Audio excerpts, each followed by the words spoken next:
There are words that do not simply sting when they land. They echo. They chase you down staircases and into parking garages and stretch out beside you in the dark of a borrowed room at 2 in the morning when the thing that broke you is 2 miles away and somehow still in the room with you.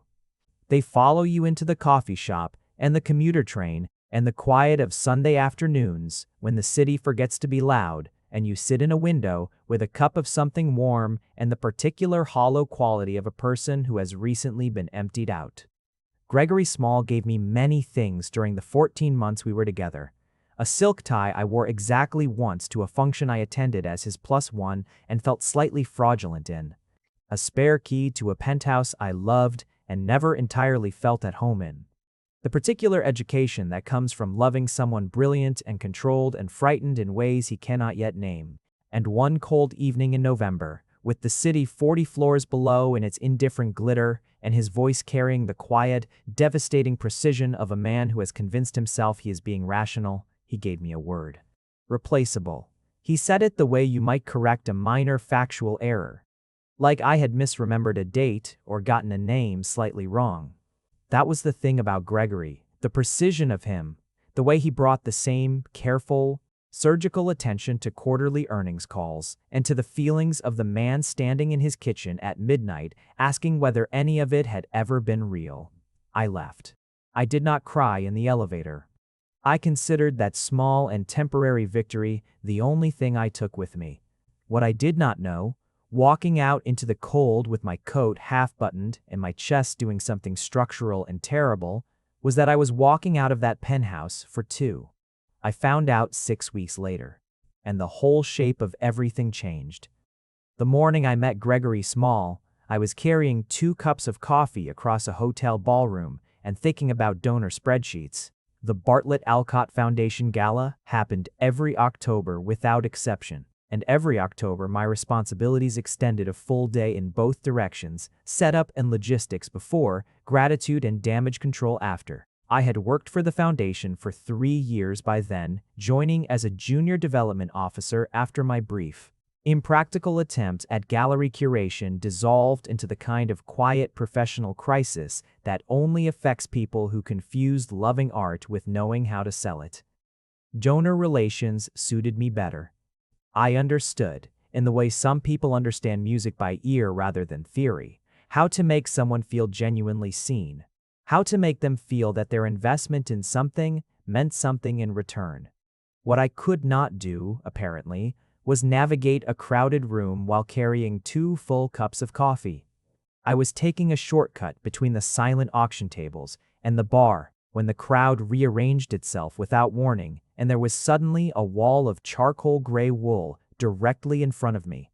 I had 1 second to register that the wall was a man, very tall, very still, and entirely unprepared for a collision before both cups of coffee went comprehensively into his chest. The sound was spectacular, a soft, expensive catastrophe. I stood with 2 empty cups and looked at what I had done. His shirt, which was white and clearly bespoke and clearly now destroyed, clung to him in a dark, spreading geography of disaster. He looked down at it, then up at me. His eyes were gray. The kind of gray that shifts depending on what it is near, slate in the wrong light, silver in the right. I expected fury.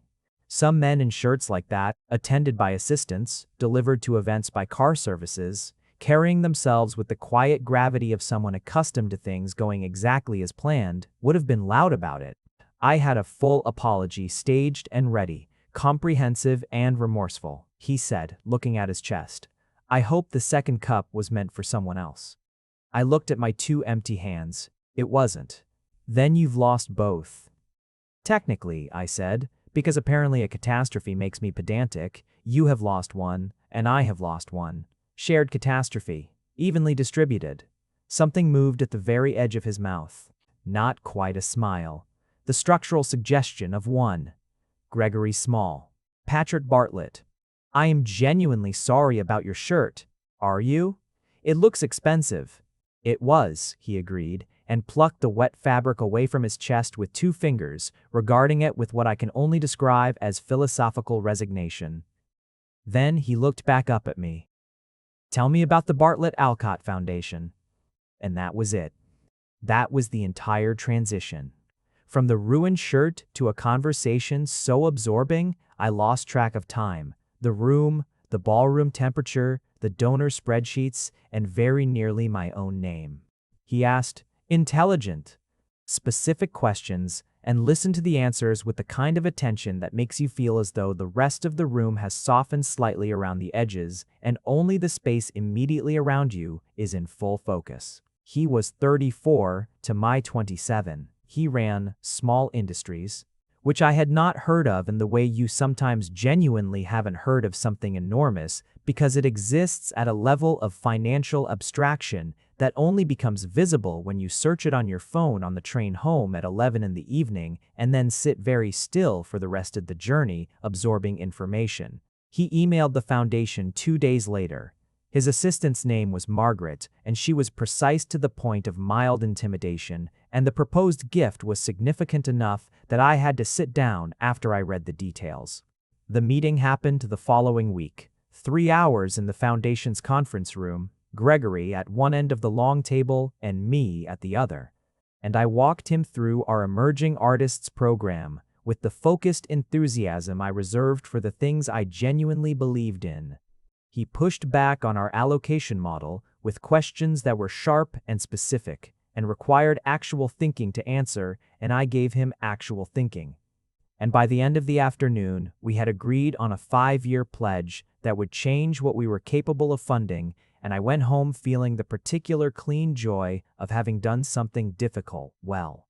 His email arrived 3 days later, not from Margaret, from him, his own address, his own words, dinner, Friday, I know a place, no question mark, no preamble, just the 3 sentences, sitting in my inbox at 7 in the evening, like a very calm decision.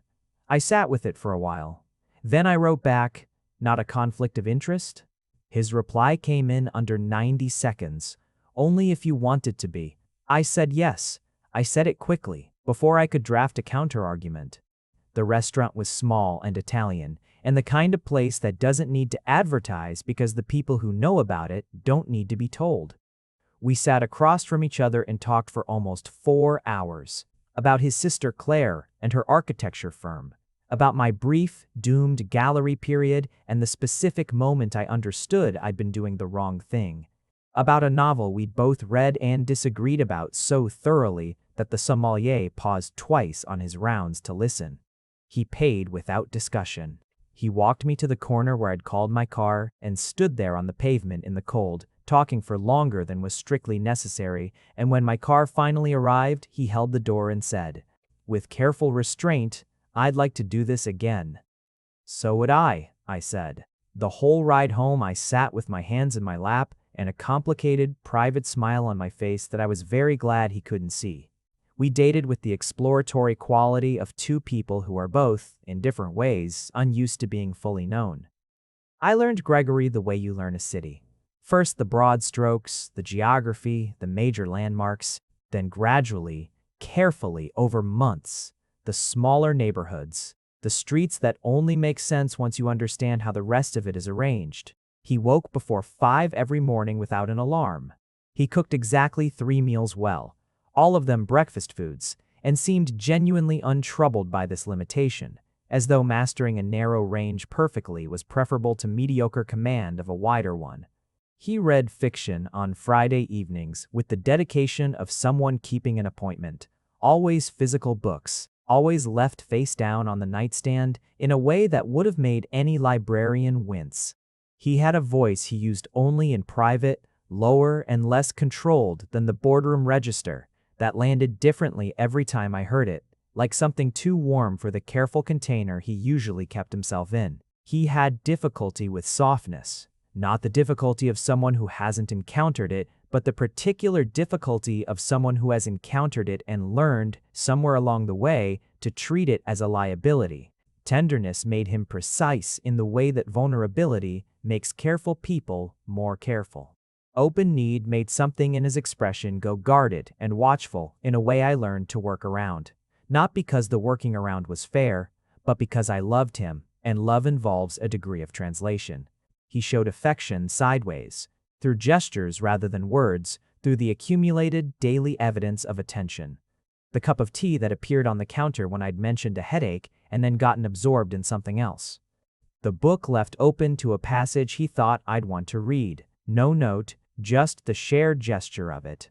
The way he would stop in the middle of whatever he was doing and simply look at me for a moment, taking inventory, as if cataloging something he intended to keep. We were discreet.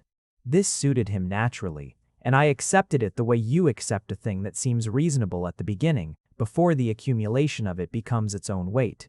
He was a public figure in a way I wasn't. Our relationship existed in his apartment and in mine, in restaurants where he had a regular table, in weekend trips to cities that weren't this one where we could be ordinary together without the particular specific gravity of who he was attaching itself to every choice we made. I introduced him to Dominic at 3 months. At a dinner, Dominic organized with the precise, invested care he applied to anything he considered truly important.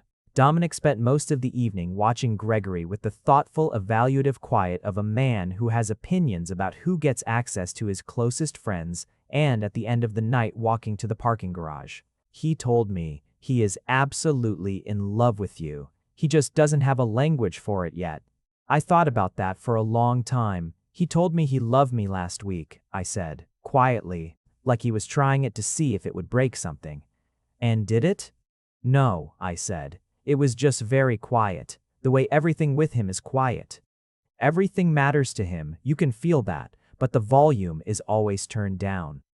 Dominic looked at me carefully. "As long as the volume is enough for you." I told him it was. At the time, I meant it completely. He came to my sister Rebecca's wedding in May without being asked. I had mentioned the wedding once, briefly, as something I was slightly nervous about attending alone, and I had not extended an invitation because we were new enough that I was carefully managing the pressure differential.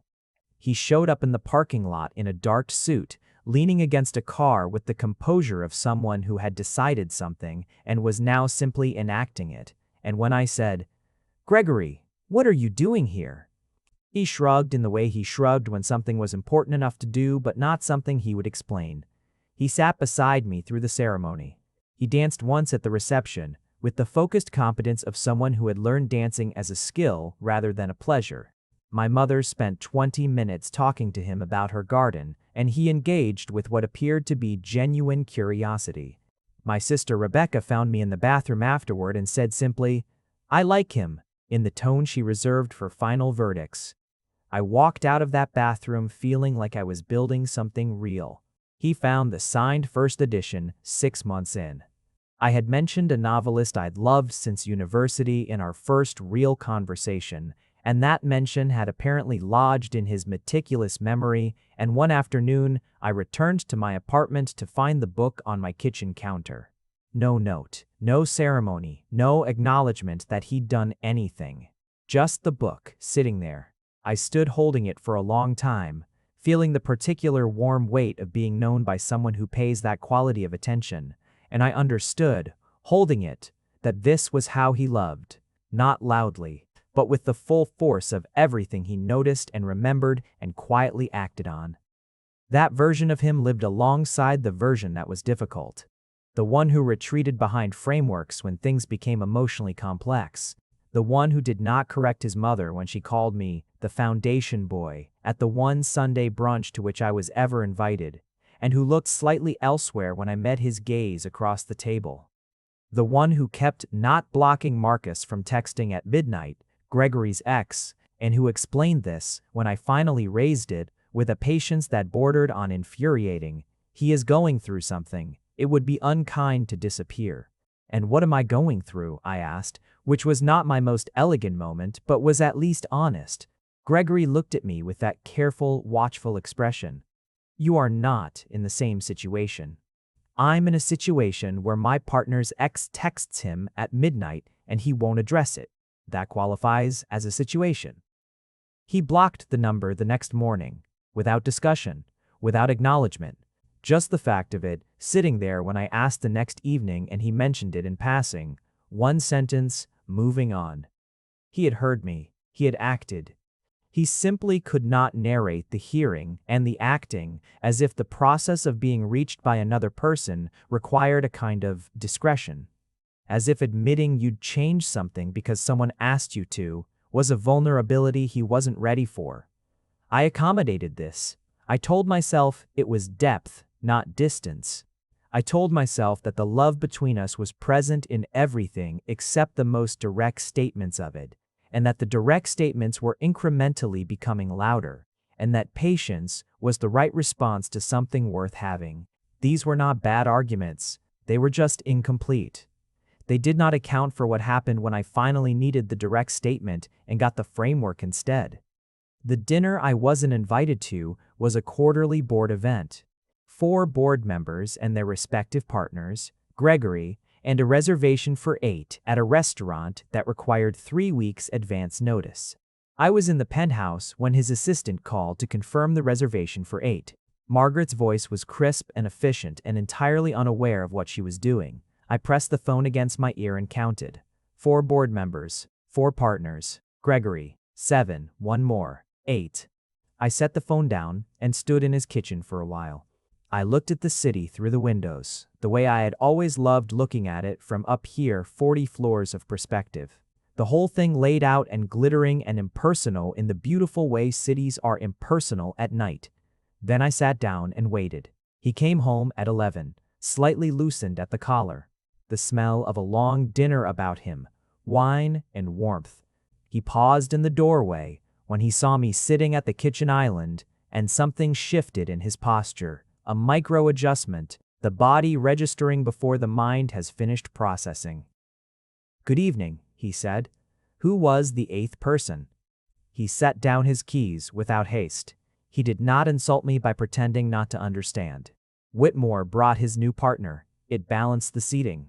"You didn't tell me. I didn't think it required a conversation." A quietness of that. The absolute, certain quietness of it. As though my absence or presence at an event he attended with all of his board members and all of their partners was a logistical note rather than something that bore on what I was to him. Something structural shifted in me, something that had been stressed for a long time gave, finally, at the seam. "Gregory." I kept my hands flat on the counter. "What am I to you, after 14 months? What would you call this, if someone asked?" He took off his jacket and laid it across the back of a chair with that deliberate, measured grace, and for the first time in our entire relationship, that quality of his, the unhurried precision of him, felt like a wall rather than a depth. "We're together," he said. "That is not what I asked. Patrick, I have been with you for over a year." My voice was steadier than I expected, which surprised me and seemed to surprise him slightly too. "I have met your sister and your colleagues and your previous business partner and your godfather. I spend more nights in your apartment than my own. And I cannot tell you, right now, whether you would describe me as your partner or your boyfriend or the person you're currently seeing." I paused. "Or the foundation boy, since apparently that's a category I occupy." "I told you not to." "You didn't correct her." The steadiness in my voice found its edge. "She said it, and you sat there and looked at the table and said nothing. And I smiled and ate my breakfast because that is what I do when I am trying not to make things difficult for you. But I am done managing my own erasure for your comfort." He was very still.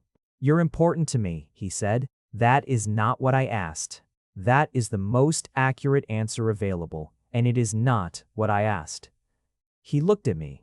Something moved in his expression, a tightening, a restraint, a quality of feeling visible and guarded simultaneously, and whatever was underneath it, whatever was actually true and real and frightened in him, it was the wrong thing to show me in that moment because I mistook the restraint for the answer.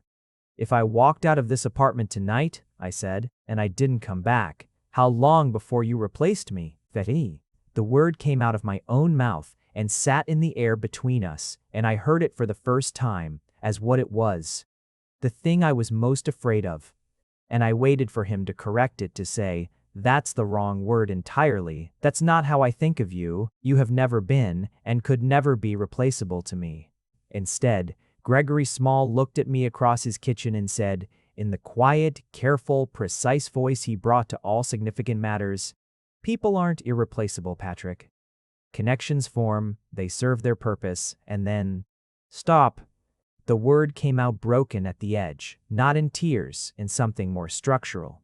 The sound of a load-bearing wall deciding which way to fall. "Stop talking." "You asked? You're calling me replaceable." My coat was already in my hand. I did not remember picking it up. "You are standing in your kitchen and telling me, after everything, that I am replaceable. I'm offering a structural perspective on how." "Stop with the frameworks." My voice had gone very quiet, which was worse than shouting. "You know what you said. You know what it means. Don't dress it in language." "Patrick." His voice dropped. "Don't leave like this. Watch me," I said. Not with drama, just with the plain, certain, exhausted truth of a person who has decided something. The elevator button was cold under my thumb. The doors opened immediately, which felt almost unkind. No waiting, no natural pause in which things could be reconsidered. I stepped in. I kept my back straight and my eyes forward, and did not let myself look back at the doorway where I knew he was standing. The doors closed. The numbers descended, floor by floor, all the way to the lobby. I walked out into the cold night and kept walking, and told myself I was not going to cry on a public street, and I did not cry on the street. I counted that as the only thing I had won. Dominic's couch was comfortable in the way borrowed things always are, familiar enough to be workable, and just slightly wrong enough to remind you that it isn't yours. He cleared half a closet and gave me a key and cooked proper dinners 3 nights in the first week without being asked, which was his love language when he was worried, something nourishing and warm arriving without commentary. I went back to work. Professional autopilot is a remarkable invention.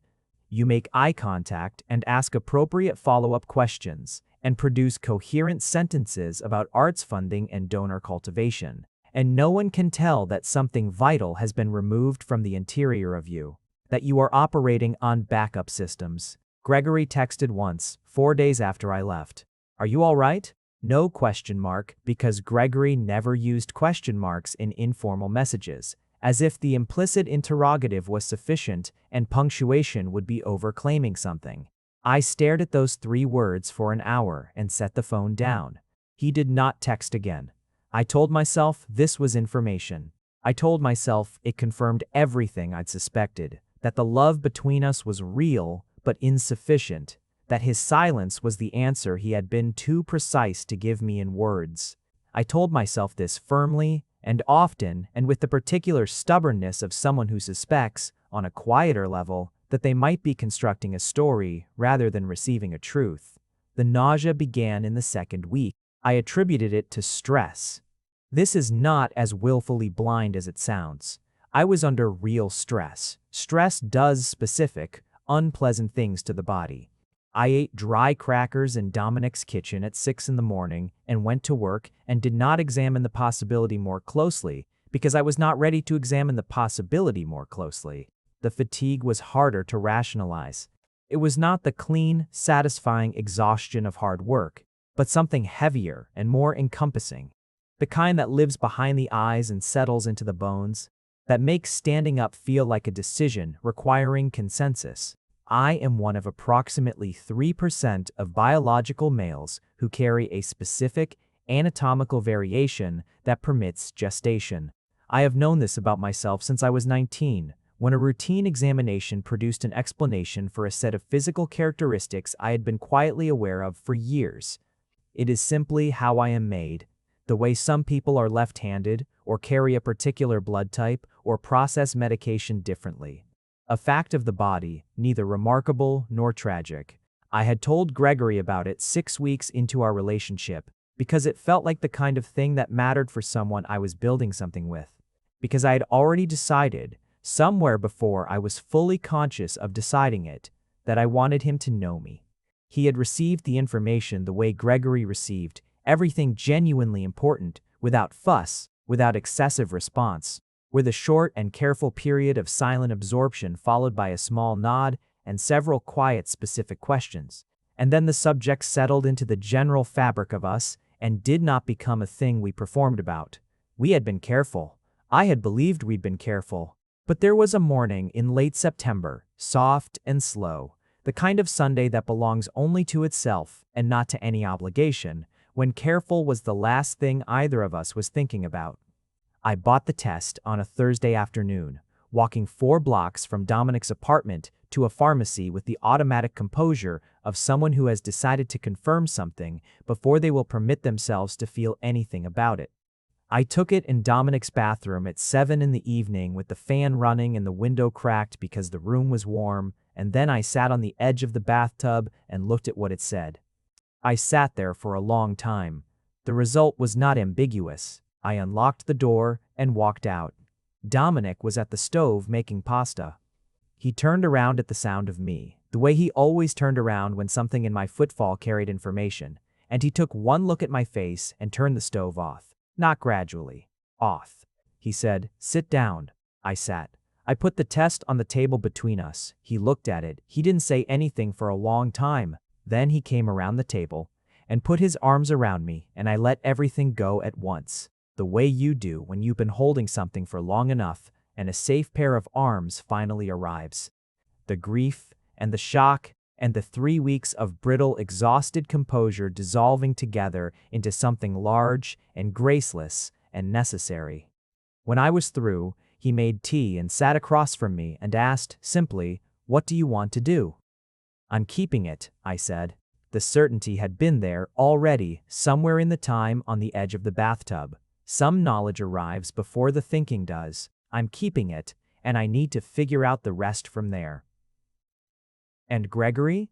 I looked at the table, at the tests between us, at the whole complicated architecture of what Gregory and I had been, and what he had said, and what I was now carrying, in every sense.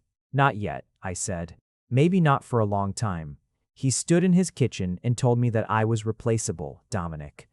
He used a philosophical framework to explain why losing me would cost him nothing in particular. And I am not walking back into that with this and waiting to find out which version of Gregory shows up, the one who manages things or the one who feels them.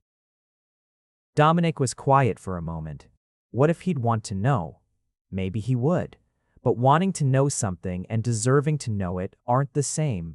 And I need to know who I am in this before I can make any decisions about him. I am too broken right now to see clearly. "Okay," Dominic said.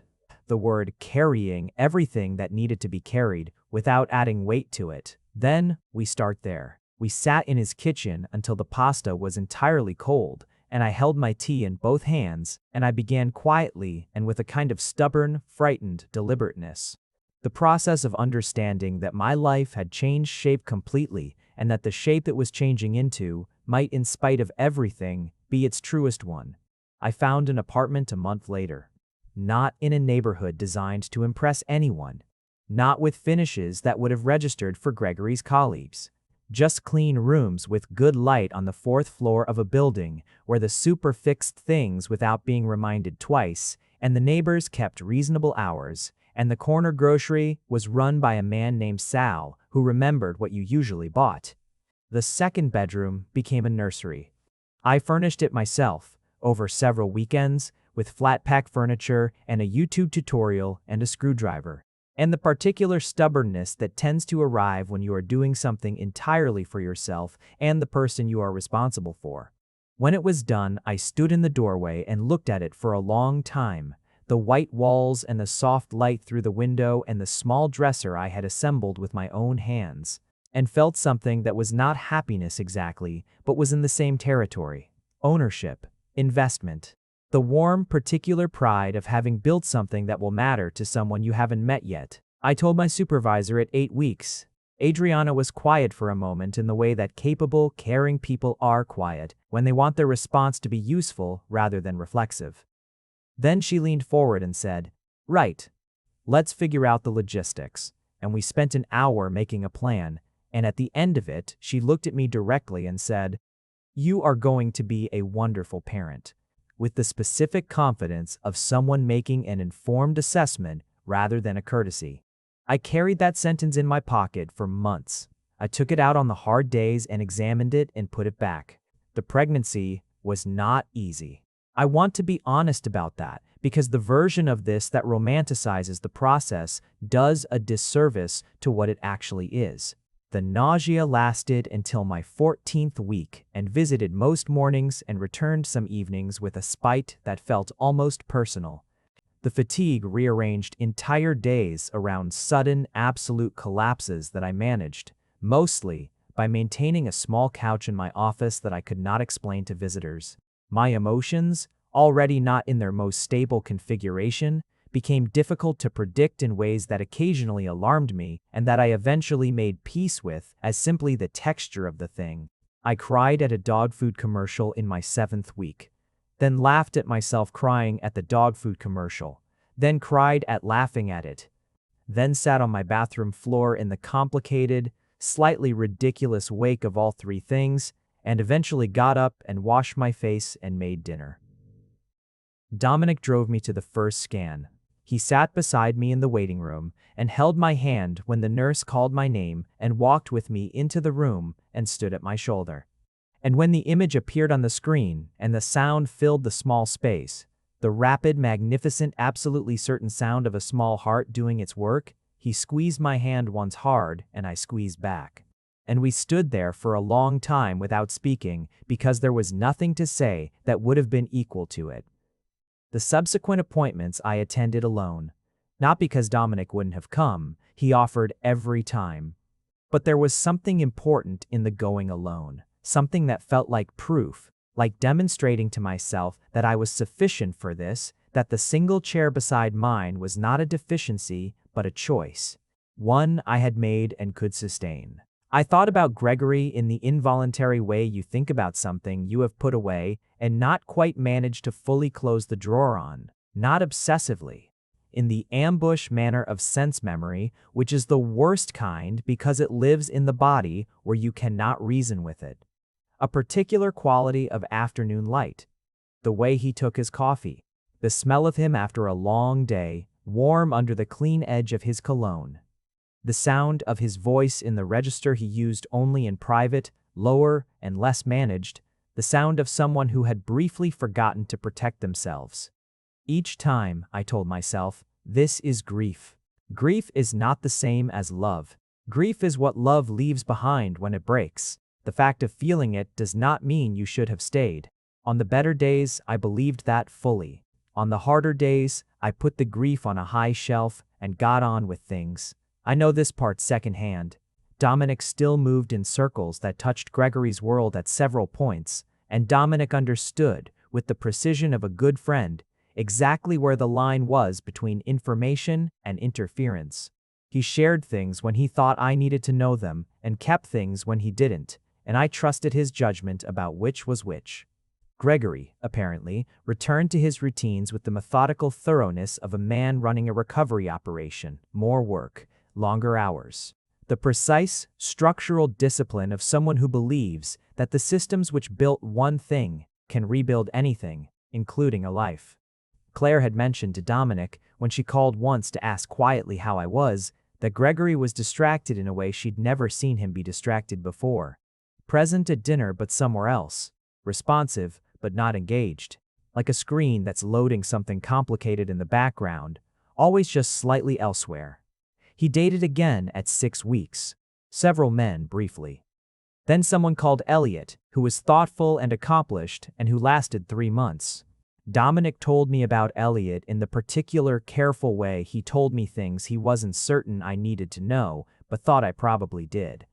And I went for a very long walk around my neighborhood in the early evening to process the feeling it produced, which was not quite jealousy, not quite grief.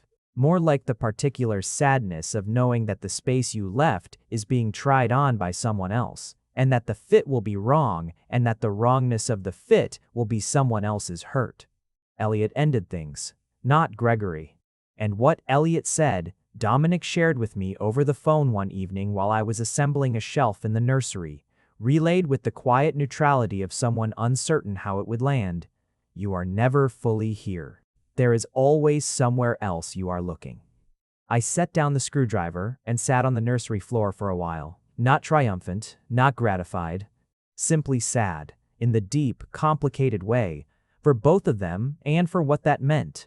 There was someone named Peter after Elliot, then a man named James who lasted less. Then others whose names Dominic either didn't have or didn't share.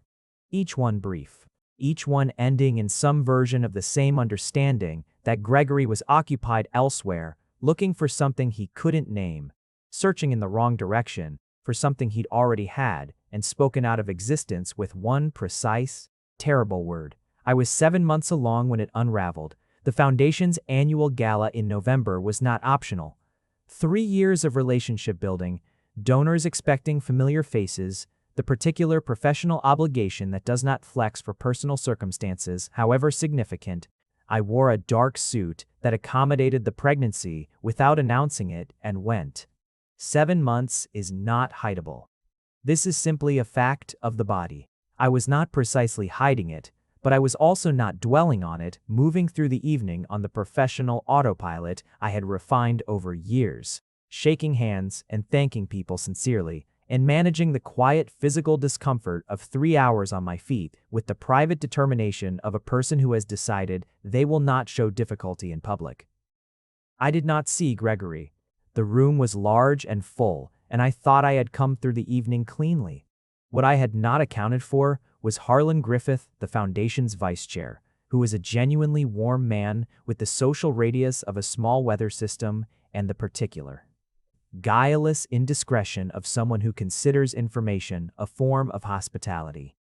Harlan attended charitable events across the city with the dedicated omnipresence of a person for whom philanthropy is both location and competitive sport. Harlan ran into Gregory Small at a separate function 2 days after the gala and mentioned in the easy, unself-conscious way Harlan mentioned everything that Patrick Bartlett was looking remarkably well, all things considered, and was clearly managing beautifully in the run-up to his parental leave. Gregory called Dominic at 11 that night. Dominic called me the following morning and sat across my kitchen table with both hands around a mug of coffee and told me what had happened with the directness that I had always valued in him, and that at this particular moment felt like a physical impact to the sternum. He asked if it was his, Dominic said. The question moved through me slowly, gathering weight as it traveled. What did you say? That it was a question for you to answer. He watched me carefully. He's going to come, Patrick. I know. Do you want me here when he does? I looked at my kitchen, at the yellow curtains I had hung one Saturday afternoon because I wanted color, and this was my apartment, and I could choose color. At the nursery door standing open and the winter light coming through the window inside. At the small table where I ate my dinners alone and read and did the quiet, ordinary, self-sufficient work of a life I had built with my own hands in 7 months. No, I said. This part, I need to do myself. He came 9 days later, on a Saturday morning. I had begun to wonder, in the way you begin to wonder at the edges of a thing, whether he would come at all. Then the buzzer went at 10 while I was drinking tea at the counter, and his voice came through the intercom. And all 9 days of preparation compressed into a single breath I held for 3 full seconds before I pressed the button to let him up. I opened the apartment door before he could knock. I needed to see him before he had composed himself, before the expression was arranged, and I did. He was standing in the hallway in a coat I didn't recognize, dark wool, slightly different cut than what he'd worn before, and he looked exactly the same, which was the most disorienting thing possible. The same height, the same gray eyes in that particular shade that shifts with the light, the same quality of absolute stillness that he carried everywhere. His gaze moved to my stomach for a fraction of a second. Just that, a fraction of a second, less than a breath.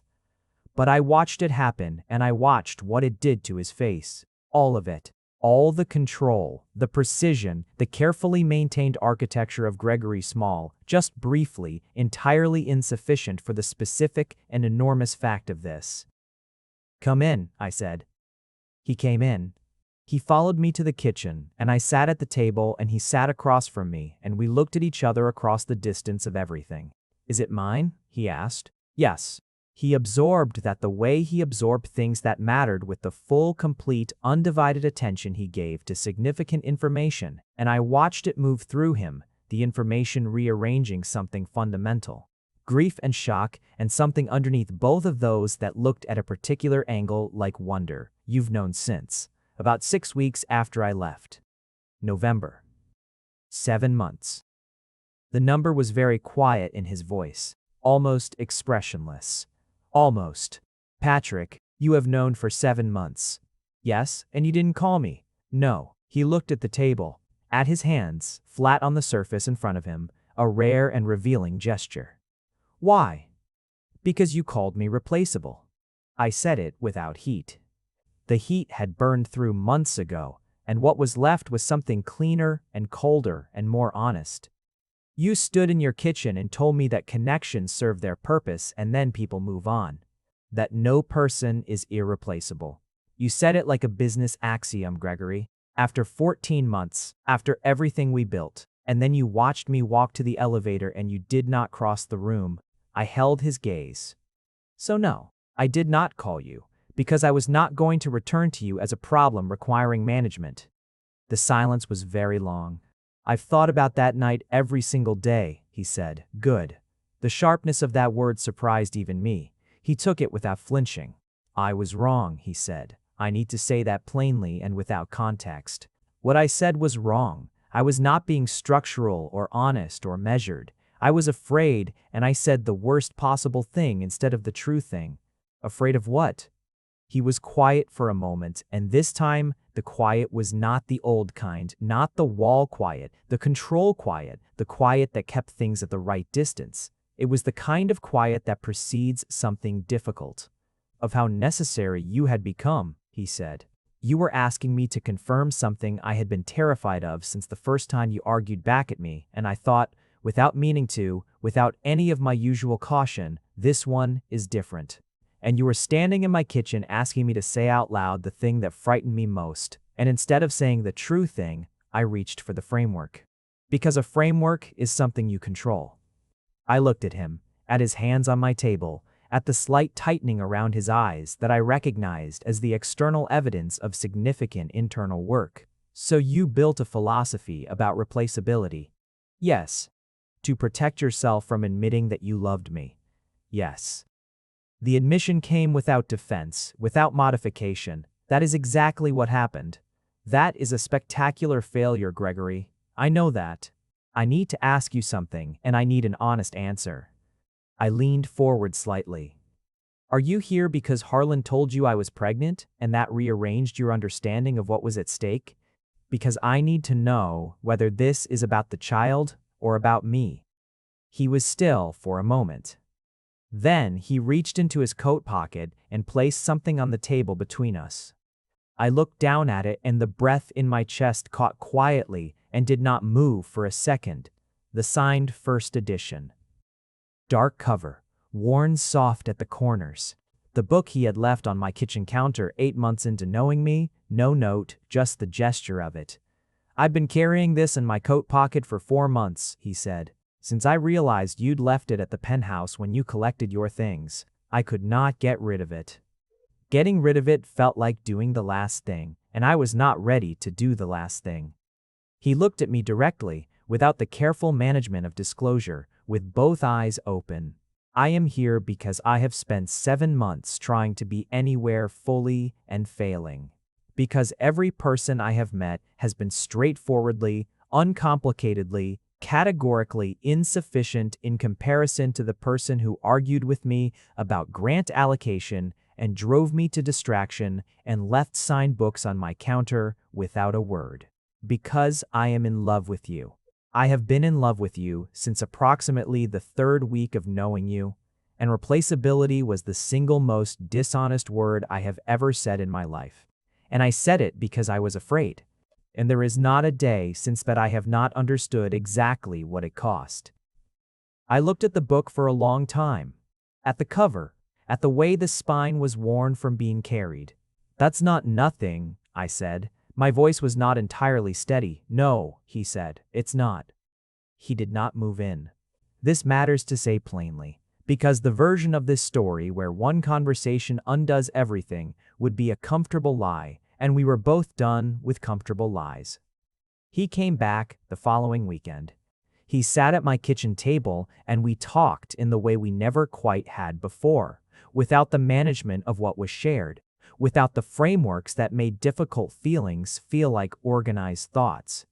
He told me things that cost him something to say, about growing up in a house where love was administered in careful measures rather than given freely, where need was a liability and attachment was something you built with contingencies, about watching his father treat relationships like ledgers, entries and exits, balances carried forward, about deciding, somewhere before he was old enough to know what he was deciding, that the architecture of a safe life was one with no irreplaceable elements. "You are asking me to have an irreplaceable element," he said, and the terrifying thing was that I already did. "You already were. You had been for months, and you were standing there asking me to say it out loud and He stopped. "I could not make myself do the honest thing, so you did the harmful thing instead." "Yes." "And then you stood in the kitchen doorway and watched me get into the elevator." "Yes." His voice was quiet and flat and absolutely without self-excuse. That was the worst thing. I've thought about that moment specifically, more than anything else. I could see that you needed me to cross the room, and I stood there instead. That is not something I have forgiven myself for. I looked at him across the table. At the effort this was costing him, not performing it, actually spending it. "I'm not going to tell you that's okay," I said. "It was not okay. It changed everything." "I know. And I'm not going to pretend this is simple. I spent 7 months building a life without you.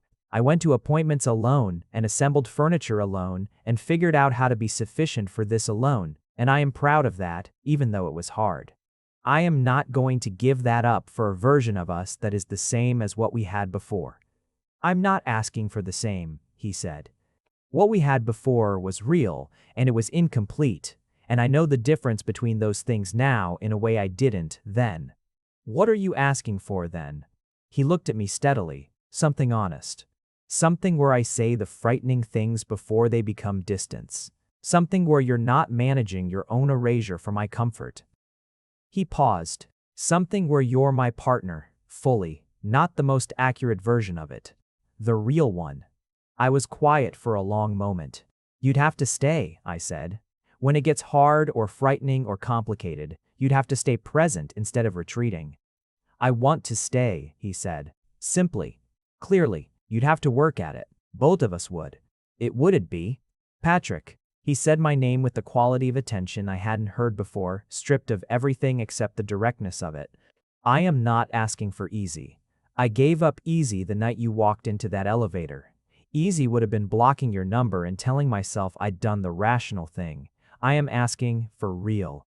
I am asking to be here for this, for you, for whatever we are building together. I am asking to be the person who shows up." I looked at him, at the man who had broken me open and spent 7 months being broken open himself in return, who was sitting in my yellow-curtained kitchen asking for the thing that frightened both of us most.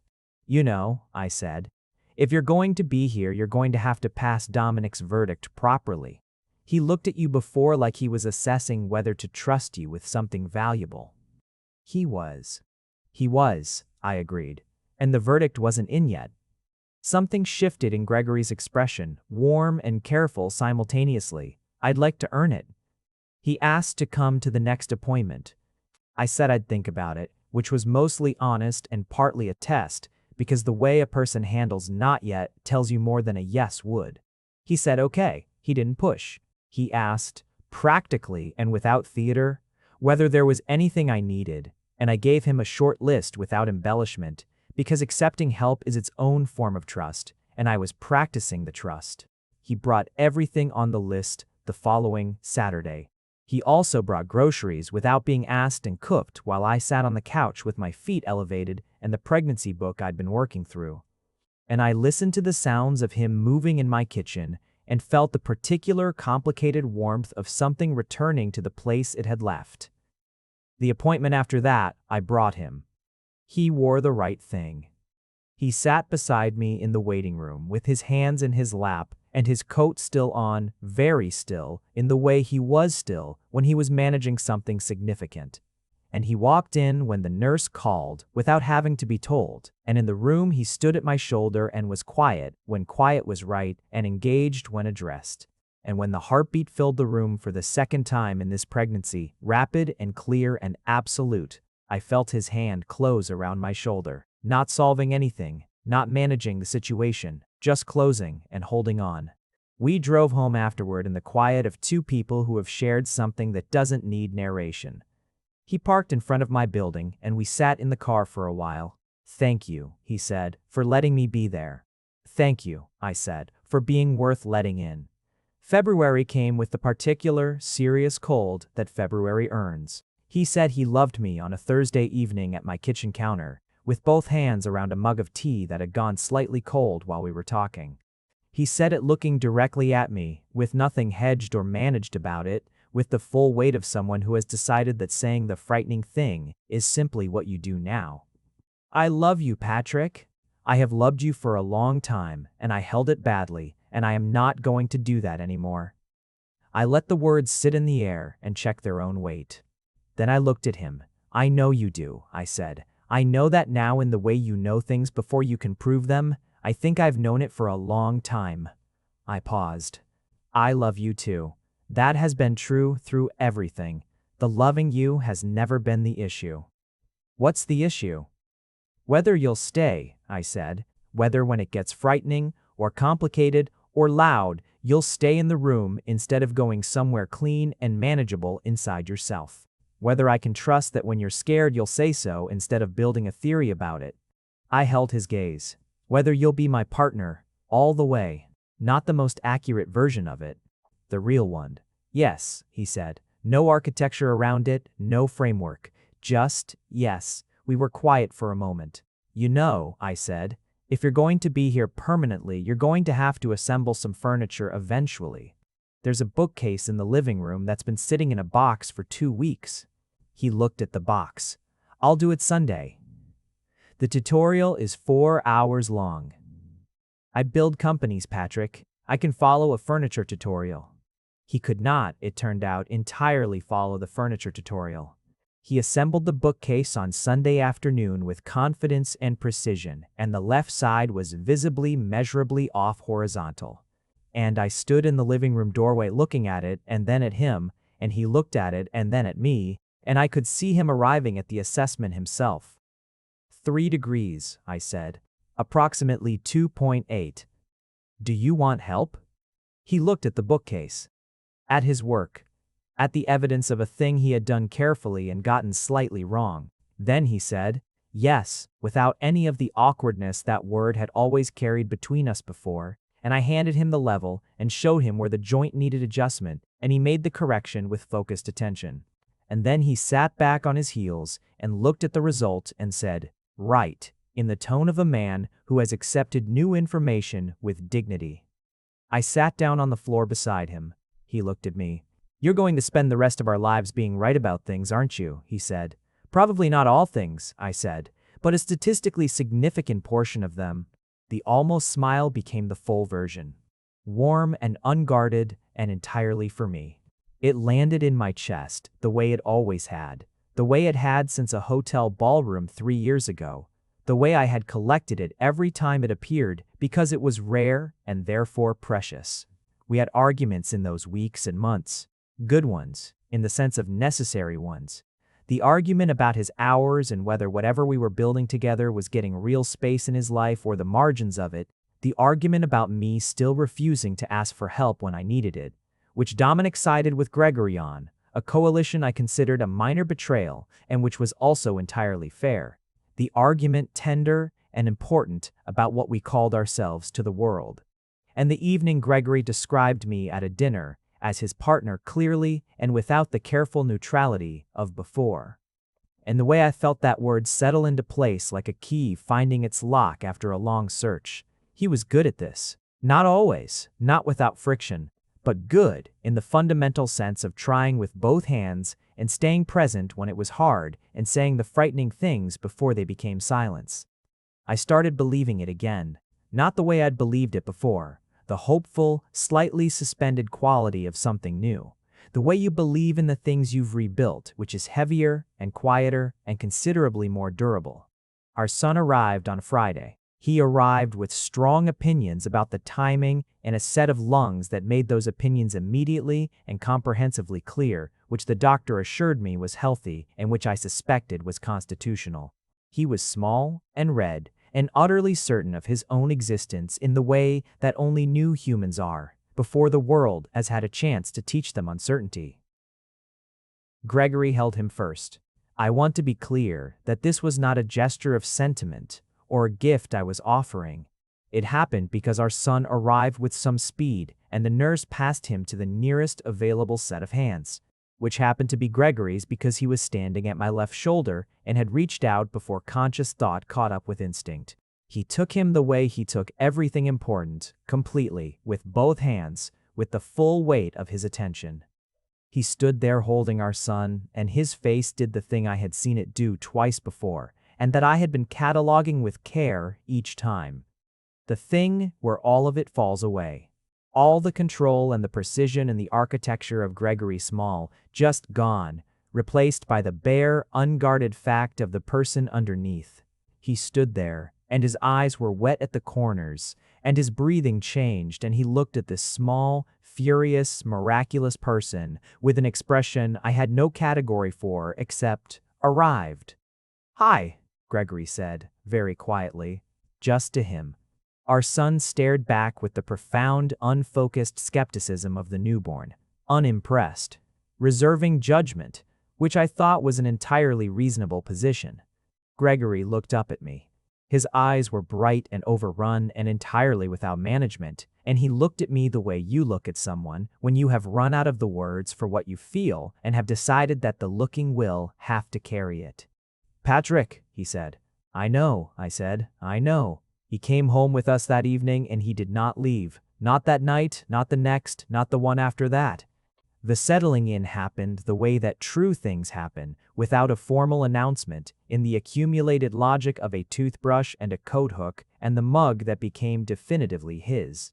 He reorganized the kitchen slightly toward efficiency one Saturday and then asked, after, whether I minded, which I found touchingly belated in its courtesy. He learned our son the way he learned everything that mattered to him. Completely and quickly, and with the full, focused attention he reserved for things he had decided were important.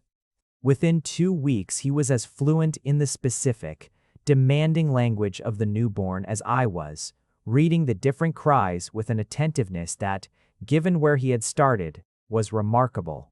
He walked the hall at 2 in the morning when it was his turn and sometimes when it wasn't, moving in the dark with the quiet competence of someone who had added a new essential skill to their list and was not going to be inadequate at it. He sang, quietly and with a slightly uncertain relationship to pitch, low enough that only our son could hear it and I could only barely. I lay in our bed listening to the murmur of it and felt something that was not happiness. Exactly, not the simple bright variety, but the substance beneath happiness, the deep quiet, load-bearing version of it that holds everything else up. Dominic came to dinner 3 weeks after and sat at the kitchen table and watched Gregory make tea and hold the baby and offer me unrequested but accurate observations about the bookcase. And then Dominic caught my eye across the room and gave me a single, slow nod, the one that meant, yes, I see it. This is the real thing. I gave him back the same nod. The late winter light is a particular gold in our apartment. It comes through the east windows in the mornings and turns everything the color of held warmth. The counters and the curtains and the table where Gregory is sitting now with his laptop and his tea and the baby monitor beside him turn to its lowest setting. Our son is 8 months old. He is taking his morning nap, which means he will wake at precisely the wrong moment and be immediately and luminously cheerful about it, and we will be equally cheerful in return, because that is the arrangement. Gregory is working, or he is looking at the monitor every 3 minutes, and occasionally typing something, which is close enough.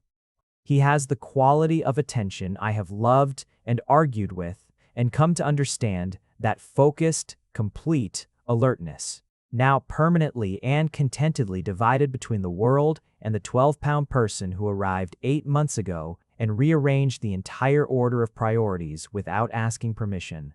He notices me watching. He always does. "Come sit with me," he says.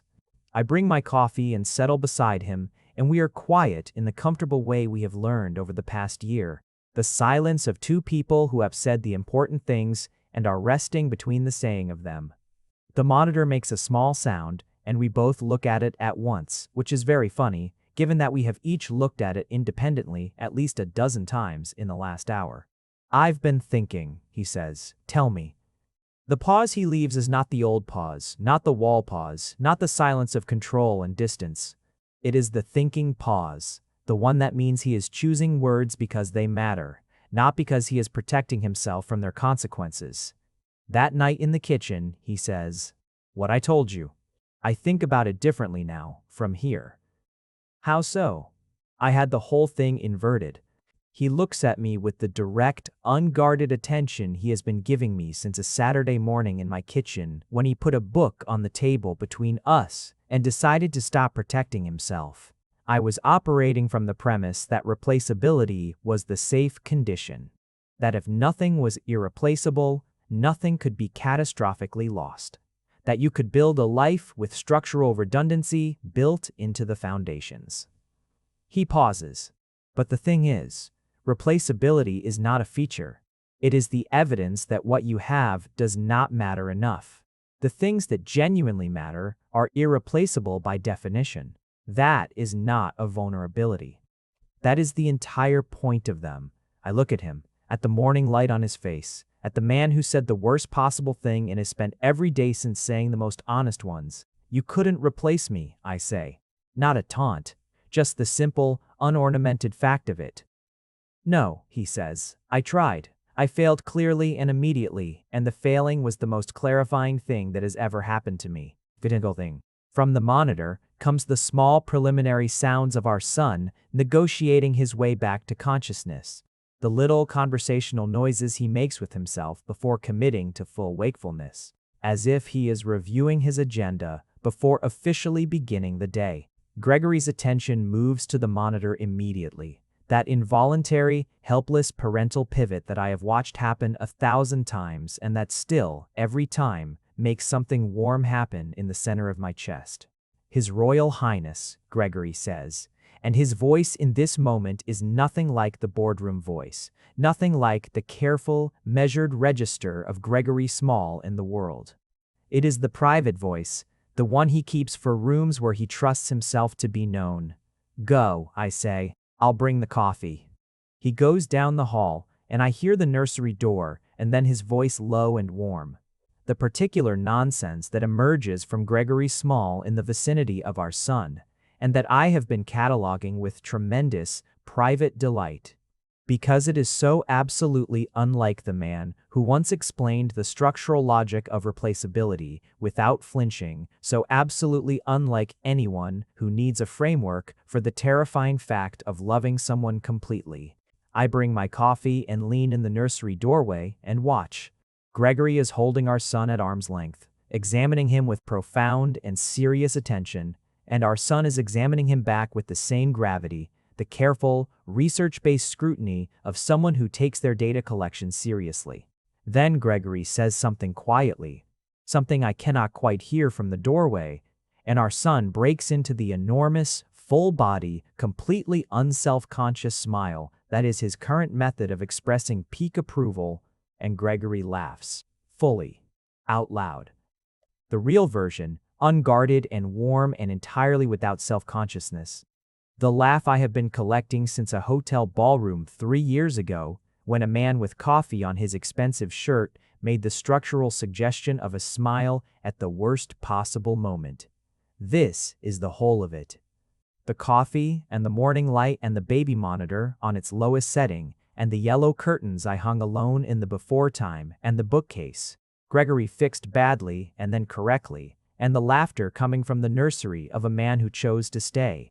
I used to think love was the falling, that the part where everything accelerated and the room narrowed and you forgot to be careful, that was what the whole thing was for, that the falling was the substance of it and everything after was just the consequence. I was wrong. The falling is where it begins. The love is what you build in the after.